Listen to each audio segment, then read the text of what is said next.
spirit. I am Aditi from class 6B. Today we have gathered here to remember one of the greatest sons the motherland has ever produced. You guessed it right. The man is no other than Dr. Ambedkar. Or our beloved Baba Saheb, as he is fondly called throughout India. Friends, the contribution of Baba Saheb is information of the nation, post-independence and marginalized sections of India, and it is of course unforgettable.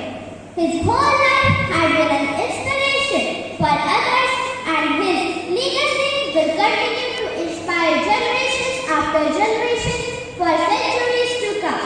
A man with such extraordinary talent is born only once in 1,000 years. Let us have a quick look at his life and achievements. I really feel honored to have been given the opportunity to speak about the man in Indian history I personally admire the most.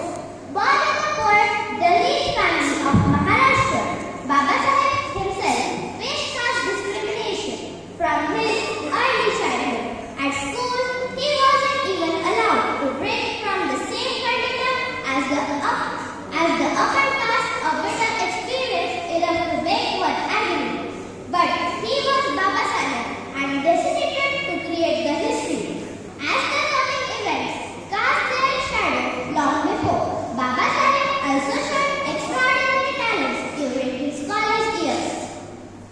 Just at age 22, he obtained a scholarship to study a post-graduation at Columbia University in the New York City. First attempt towards uplift of the untouchable was in 1924, when he formed Bahishkrit Hitakariri Sabha.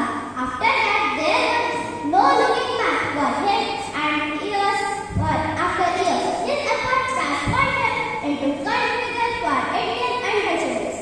Ambedkar organized a mass conversation to Buddhism for himself and his supporters at Nagpur. It was on 14th October 1956 at Diksha Bhumi, Nagpur, where Ambedkar covered to Buddhism with around 500 million of his supporters. After Nagpur, he successfully converted another 3 lakh at Buddhism at Chandrapur in Maharashtra. Baba Saheb was a social reformer as well as a political figure. He was also instrumental in drafting the Constitution of India after India gained independence on 15 August 1947. He was the chairman of the Constitution Drafting Committee. He thoroughly studied the Constitution of 60 countries, transforming himself into a constitutional expert.